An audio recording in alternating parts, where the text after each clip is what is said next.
हैं। एड्स के पेशेंट्स वहाँ पे आपको देखेंगे कि बढ़ते जा रहे हैं। बच्चों को वहाँ पे स्कूलों में तालीम नहीं है, कुत्ते काट जाते हैं, वहाँ पे आपके पास रेबीज़ की वैक्सीन अवेलेबल नहीं है। लड़काना से जहाँ से बिलावल जीत कर आएँ, जरदारी जहाँ से नवाब शाह से जीत कर आएँ, अगर वहाँ के आप हालात देख लें तो जरदारी साहब के हलके के अंदर भी हालात जो हैं वो दिन ब दिन बद से बदतर होते जा रहे हैं। और सबसे बड़ी बात कि सेवन जहाँ से सूबे का वज़ीर आला जीत कर आया है, जो नाकाम हो गए सूबे को चलाने में, वहाँ के भी हालात जो हैं वो बहुत ज़्यादा बुरे हालात चल रहे हैं और लोग बहुत ज़्यादा परेशानी वाली ज़िंदगी गुजार रहे हैं। लेकिन उसके बढ़कर जो सबसे बड़ा मसला है जिसके लिए आज ख़ास तौर पे हमने हंगामी आज प्रेस कॉन्फ्रेंस कॉल की है, उसकी वजह यह है कि एक नया स्पेल जो है वो बारिशों का शुरू होने वाला है शहर कराची के अंदर, और ज़ाहिर है कि उसमें सिंध के बाकी शहर भी और उसके अंदर कवर हो जाएंगे। जो पिछला स्पेल बारिश का था, उस स्पेल के बारिश के स्पेल में हमने देखा कि शहर के अंदर हमें रेंजर्स नज़र आई पानी बारिशों का निकालते हुए, हमें अफवाज पाकिस्तान के जवान नज़र आए गली मोहल्लों से पानी निकालते हुए, हमें सियासी जमातों के नुमाइंदे नज़र आए पानी की निकासी के अंदर। हमें NGOs के किरदार को सराहना पड़ेगा कि उन्होंने बड़ा काम किया। लेकिन अफसोस कि पाकिस्तान पीपल्स पार्टी की सिंध हुकूमत, जिसके पास तमाम वसाइल, जिसके पास मशीनरी, जिसके पास सारा सिस्टम मौजूद था, उनको हमने काम करते हुए कहीं देखा नहीं। हाँ, तस्वीरें ज़रूर बन रही होंगी, वीडियो ज़रूर बन रही होगी, सूखी सड़कें जैसे कि शार फैसल के साथ साथ फेरे मारते रहे वज़ीर आला और इस शहर के एडमिनिस्ट्रेटर कराची, लेकिन वो इलाके जो आज की तारीख़ तक शहर कराची में डूबे हुए हैं, वहाँ पे जहाँ का कोई पुरसान हाल नहीं है, वहाँ तक ना तो इस सूबे का वज़ीर आला अभी तक गया है, ना इस सूबे का एडमिनिस्ट्रेटर वहाँ पे गया है। हालात इस वक्त शहर भर के अंदर हालात ये हैं कि कोई गली, कोई मोहल्ला, कोई सड़क ऐसी नहीं है जो टूट फूट का शिकार ना हो, कोई ऐसी जगह नहीं होगी। जितने पार्क्स थे वहाँ पे इन्होंने पानी को निकाल के उधर भर दिया गया है। सड़कें, क्योंकि 2 नंबर सड़कें बनाई गई थी, क्योंकि कॉन्ट्रैक्टर से बड़ी तादाद में बड़े रेशियो में कमीशन लिए गए थे, तो वो सड़कें सारी टूट फूट का शिकार हो गई हैं। इस दौरान हम ये देख रहे हैं कि एक नया सिलसिला शुरू हुआ है, और वो ये कि स्ट्रीट क्राइम जो है वो बहुत ज़्यादा बढ़ गया है। मोटरसाइकिलों पे दिन दनाते जो है ना, वो दिन भर जो हैं गन पॉइंट के ऊपर मोटरसाइकिल वालों से मोबाइल फ़ोन छीने जा रहे हैं, उनके पैसे छीने जा रहे हैं। 2 वाक़यात शहर कराची के अंदर कल हुए हैं, जिसमें मेमार के अंदर एक फ़ूड डिलीवरी सर्विस के राइडर को गोली मार दी गई। अब वो बेचारा 40 से 50 रुपये के ऑर्डर पर उन्हें कमीशन मिलता है, वो 50 रुपये के ऑर्डर के ऊपर उस शख्स की जान चले गई। दूसरा वाक़या कल सुबह में जो है माई कोलाची रोड के ऊपर हुआ है, वहाँ पर भी यही हालात थे कि गोली मार के जो है एक राइडर से जो है उससे पैसे छीन लिए गए, मोबाइल छीन लिए गए। सो ये जितने हालात हमने देखे हैं, ये सारे बारिशों के बाद देखे हैं कि सड़कें आपकी तबाह हो गई हैं, टूट गई हैं, एक बुरा हाल पूरे शहर का हो रहा है।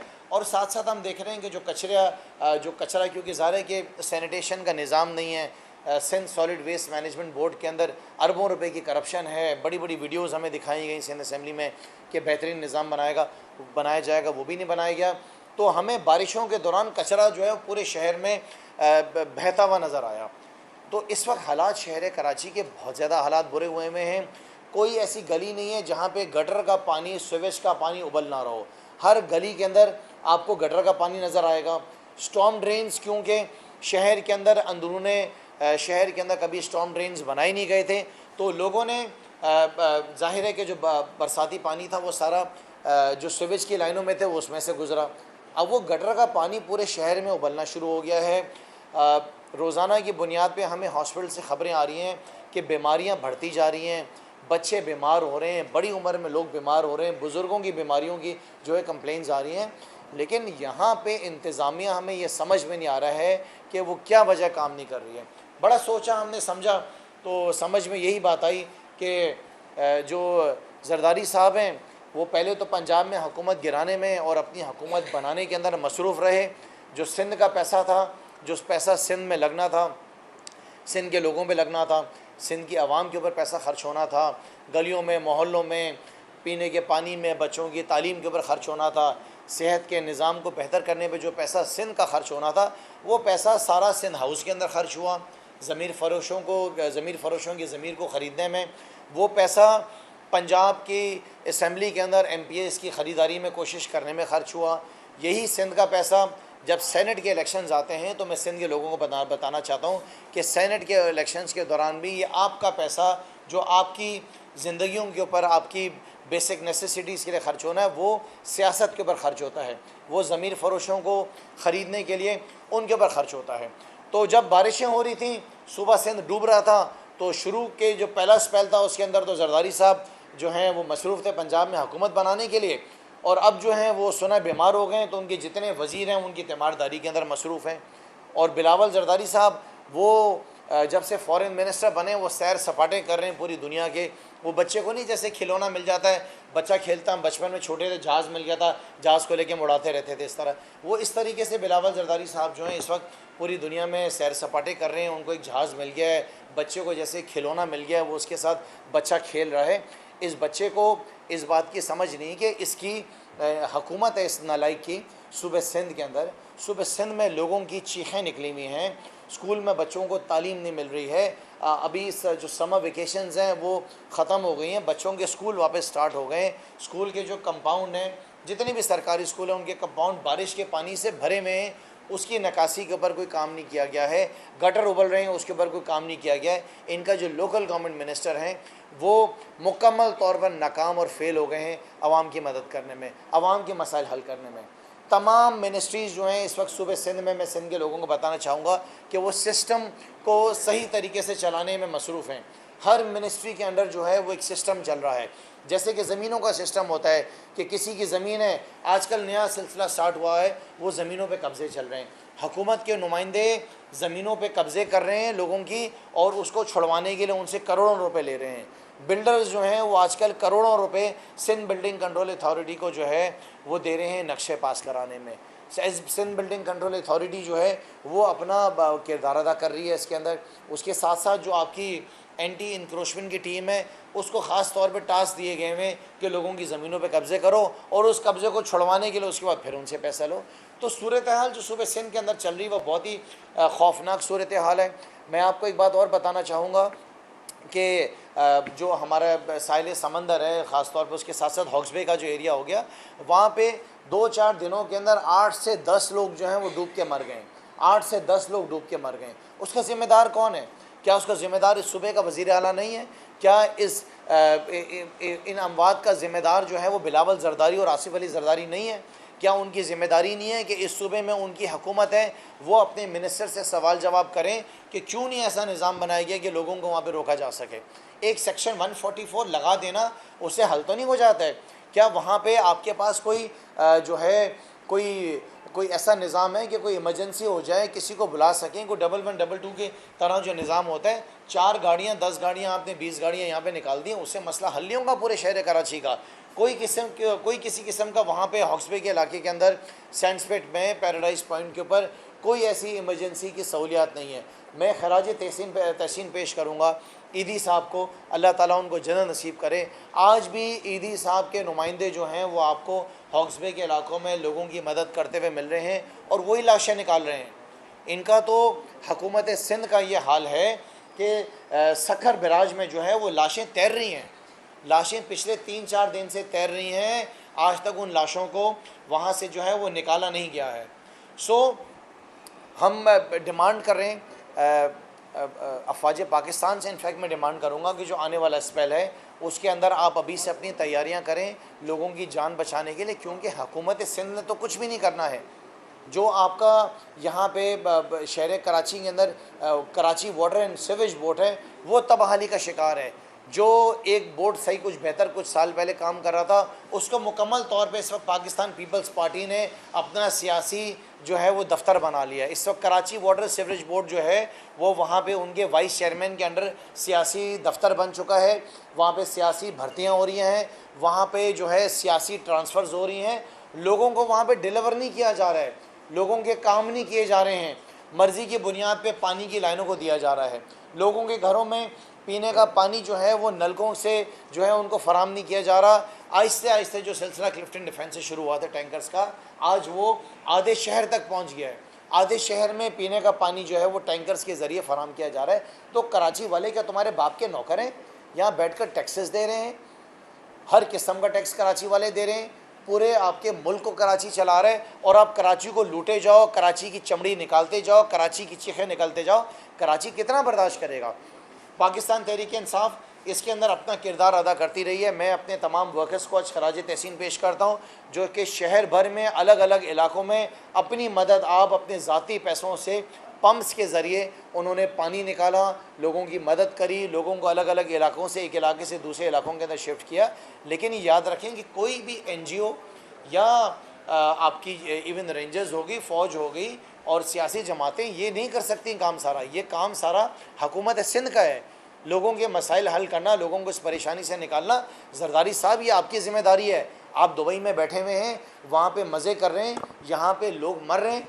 बिलावल जरदारी आप जो है सैर सपाटे कर रहे हैं, कभी आप ईरान बैठे हुए हैं, कभी आप UK जा रहे हैं, कभी आप दुबई जा रहे हैं, कभी आप कहाँ पे पहुँच रहे हैं। यहाँ पे बिलावल जरदारी लोगों की जो है लोग मर रहे हैं यहाँ पे। आपके मिनिस्टर्स यहाँ पे काम नहीं कर रहे हैं, आपके सूबे का वज़ीर आला कहीं पर नज़र नहीं आता है। वो लंबा आदमी लंबा कोट और लंबे जूते पहनकर एक दिन बारिश में निकल गया था, उसके बाद वो पता नहीं कहाँ निकल गया। किसी ने सही कहा था कि लंबे आदमी की अक्ल जो टखनों के अंदर होती है। तो हम बड़ा परेशान हैं, कराची के लोग बड़ा परेशान हैं, कराची के लोग छुटकारा हासिल करना चाहते हैं पाकिस्तान पीपल्स पार्टी से। ये इनकी 15 साल हुकूमत में इन्होंने जितना सूबे सिंध को नुकसान पहुँचाया है, मैं आपको बताऊँ, ये ऑन मिशन है to convert this province into Mohenjodaro. ये मोइंजोदड़ो के अंदर इसको तब्दील कर देंगे पूरे सूबे को।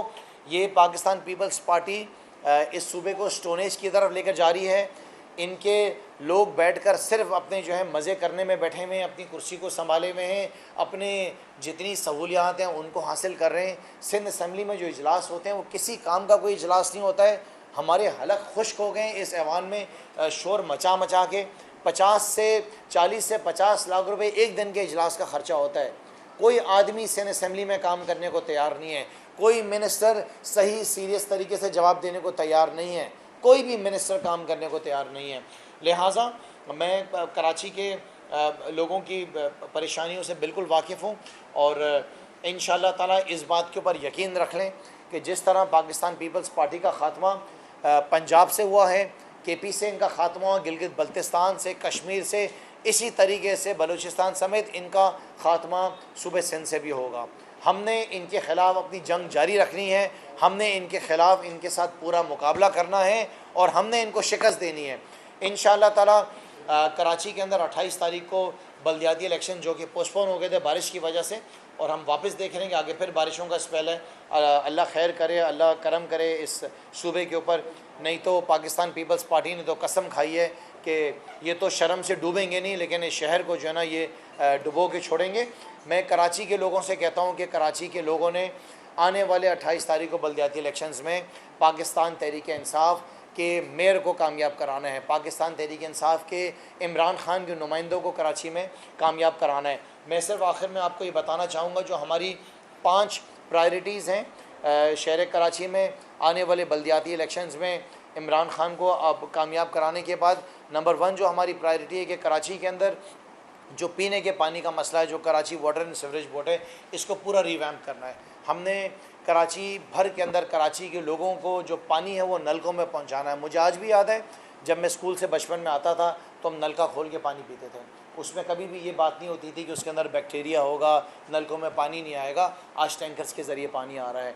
So number 1 priority Pakistan Tehreek Insaf की कामयाबी हासिल करने के बाद शहर कराची के लोगों को नलकों में पानी फराहम करना है।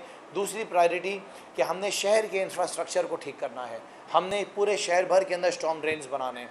आपको याद हो कि वज़ीर आज़म इमरान खान साहब ने अपने दौर के अंदर शहर कराची के 3 बड़े स्टॉर्म ड्रेन्स की सफाई कराई, उसके अतराफ़ में दीवारें बनवाई, उसके अतराफ़ में सड़कें बनवाई, वहाँ पे इनक्रोचर्स की रीसेटलमेंट की, ताकि शहर कराची जो है बारिशों में डूबे ना। और हमने देखा कि उसका फ़ायदा बहुत हुआ।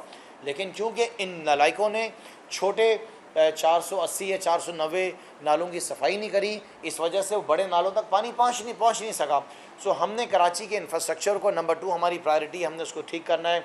नंबर 3 पे कि शहर कराची के अंदर जो सैनिटेशन का निज़ाम है वो बहुत ख़राब निज़ाम है।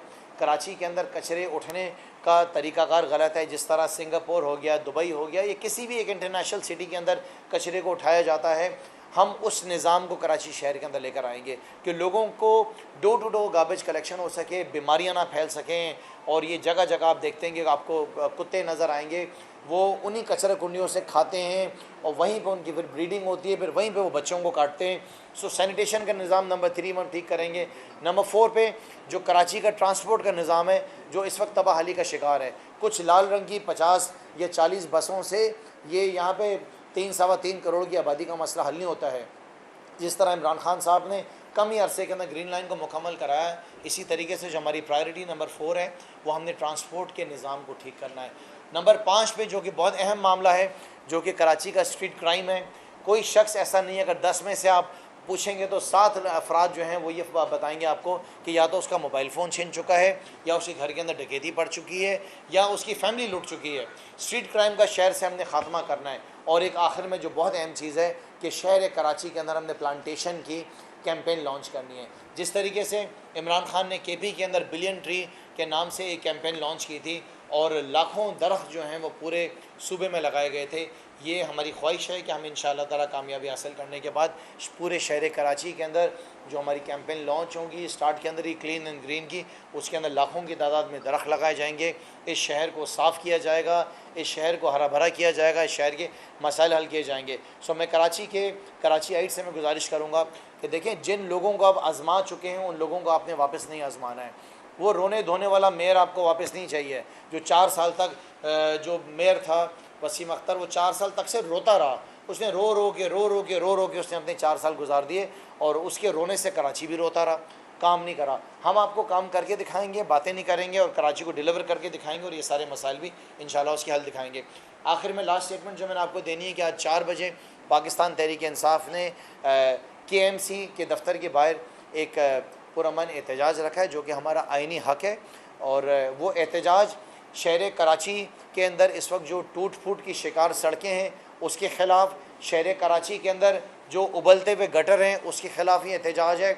और शहर भर के अंदर इस शहर का जो सियासी एडमिनिस्ट्रेटर है जो कि नाकाम हो गया है इस शहर को साफ़ करने में, उसके ख़िलाफ़ एहतजाज है। मैं पूरे कराची को दावत देता हूँ कि आज KMC हेड ऑफिस के बाहर 4 बजे आएँ और इस एहतजाज में पाकिस्तान तहरीक इंसाफ का साथ दें। शुक्रिया जी।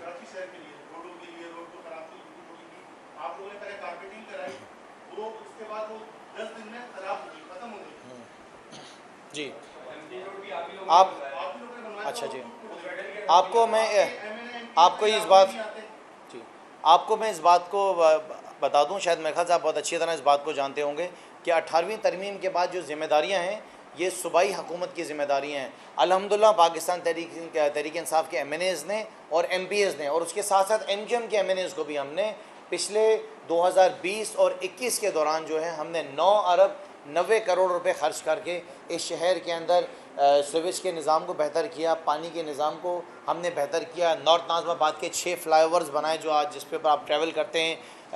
6.3 किलोमीटर्स का निश्ता रोड बनाया गया, 6.9 किलोमीटर्स का नेपियर रोड बनाया गया। आज जो आपका मंगोपी रोड तकरीबन मुकम्मल हो चुका है, वो पाकिस्तान तहरीक इंसाफ की हुकूमत ने मुकम्मल कराया। ग्रीन लाइन जो थी उसको हमने मुकम्मल कराया। कराची का जो फ्रेट कॉरिडोर है वो पाकिस्तान तहरीक इंसाफ की हुकूमत में उसकी शुरुआत कराई गई।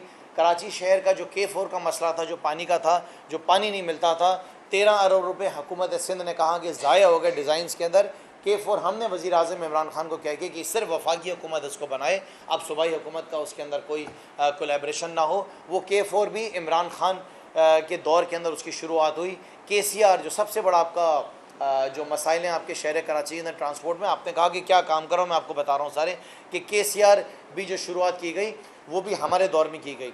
बहुत सारी सियासी जमातों ने जिनका काम ही सिर्फ बैनर लगाना शाहराहों के ऊपर, तो वो कहा करते थे, और साथ साथ हमारे इत्तेहादी भी MQM भी बहुत जो हर वक्त उछल कूद करते रहते थे कि कराची की गिनती सही नहीं, गिनती सही नहीं है। वज़ीर आज़म इमरान खान साहब ने असद उमर साहब की ज़िम्मेदारी लगाई और ये फ़ैसला किया गया कि कराची के आने वाले इलेक्शंस में पहले जो है आपका गिनती पूरी की जाएगी, सेंसस कराया जाएगा। सबसे पहले सेंसस पूरा मुकम्मल सेंसस कराया जाएगा, सिर्फ कराची नहीं पूरे मुल्क भर की बात हो रही है। 5 अरब रुपए उसके लिए अलग किए गए, रखे गए। आज कहाँ हैं आज वो सारी सियासी जमातें? उनसे पूछें ना आप। आज MQM अपने इत्तेहादियों से क्यों नहीं पूछ रही है कि वो जो 5 अरब रुपए आपके पड़े हुए हैं उसको सेंसस के लिए क्यों नहीं इस्तेमाल किया जा रहा है? वज़ीर आज़म इमरान खान के दौर के अंदर डॉलर जो है वो 260 रुपये में नहीं था, 170 रुपये में डॉलर था, जहाँ तक मुझे याद पड़ रहा है, जिस वक्त नो कॉन्फिडेंस जो है मूव किया गया था। वज़ीर आज़म इमरान खान के दौर में इकॉनमी तबाहली का शिकार नहीं थी। वज़ीर आज़म इमरान खान के दौर के अंदर स्टॉक एक्सचेंज पे कोई ताले नहीं लग गए थे। सो अल्हम्दुलिल्लाह ये अल्लाह का शुक्र है कि जिस वक्त कोविड आया था उस वक्त भी आपके मुल्क के वज़ीर आज़म इमरान खान थे। यहाँ पर बैठे हुए जितने सहाफ़ी, हम सब के जिस्म में इस वक्त जो वैक्सीन दौड़ रही है ना, वो भी कोविड की इमरान खान की दी हुई है। तो आप अंदाज़ा लगाएं कि खुदा ना खास्ता अगर इस वक्त कोविड आ जाता और आपका मुल्क का प्राइम मिनिस्टर, ये क्राइम मिनिस्टर शहबाज शरीफ होता, और यहाँ पे सूबे में उनके साथ साथ मुल्क में उनके इत्तेहादी आसिफ अली जरदारी और ये MQM जैसे लोग होते, तो आपको तो कोविड की वैक्सीन भी नहीं मिलनी थी, दुनिया में किसी ने आपकी मदद भी नहीं करनी थी। हम इमरान खान को हमें खराज तहसीन पेश करना चाहिए कि अल्लाह का शुक्र है कि वो शख्स उस वक्त मौजूद था कि उसने हमें इस मुसीबत से बचाया। ये बहुत बड़ी बात है कि किसी को 1 रुपया नहीं देना पड़ा और उसको कोविड की वैक्सीन मिली। वो यहाँ पे हुकूमत सिंध नहीं दी थी, वो आपको वफा की हुकूमत ने करके दी थी। तो सवाल ये है कि कराची से कुछ नेशनल असेंबली के जो आप लोगों को इस्तीफे मंजूर हुए, तो उनके ज़मीनी इलेक्शन में पाकिस्तान तहरीक इंसाफ हिस्सा लेगी? जी बिल्कुल, अगर ज़मीनी इलेक्शन उन सीटों के ऊपर होंगे तो पाकिस्तान तहरीक इंसाफ ने जो हशर इस PDM का, इस इम्पोर्टेड हुकूमत का इनकी सीटों पे पंजाब में करा है, इंशाअल्लाह ताला वही हशर आप इनका देखेंगे। मैं बहुत अच्छे तरीके से जानता हूँ कि ये सारा जो ड्रामा है ये इन्होंने बैठकर इस सूरत पे किया है कि ये समझते हैं कि इन नेशनल असम्बली की सीट्स के ऊपर ये कामयाबी हासिल कर लेंगे। ना तो ये लियारी से जीत सकेंगे, ना ये कुरंगी वाली सीट जीत सकेंगे, और ना ये मलिर वाली सीट से जीत सकेंगे। उसके साथ साथ बाकी जो मुल्क भर में 8 सीटें बाकी हैं, उसके ऊपर भी इमरान खान की कामयाबी होगी। आज पूरा पाकिस्तान इमरान खान के साथ खड़ा है, चाहे वो बच्चा हो, चाहे वो बुज़ुर्ग हो, चाहे जवान हो, ख़वातीन, हर शख्स, हर घर से सिर्फ एक आवाज़ है, वो इमरान खान को याद कर रहा है। जो हशर इस इम्पोर्टेड हुकूमत ने किया है, चाहे मैं हूँ, चाहे आप हों, चाहे वो गरीब हो, किसी तबके से ताल्लुक़ रखने वाला शख्स हो, आज उसकी चीखें निकली हुई हैं। आप अंदाज़ा लगाएं कि जिसका 0 यूनिट बिल आ रहा है उसको भी 6000 रुपये का टैक्स लगा के दिया जा रहा है। ये इंसाफ़ी इस मुल्क के साथ। कर्ज़ लिए जा रहे हैं, मुल्क के जो एसेट्स हैं उसको गिरवी रखा रहे हैं। तो आज पूरा पाकिस्तान इमरान खान को याद कर रहा है, और पूरे पाकिस्तान को पैगाम देना चाहता हूँ कि इमरान खान बहुत जल्द वापस आ रहे हैं।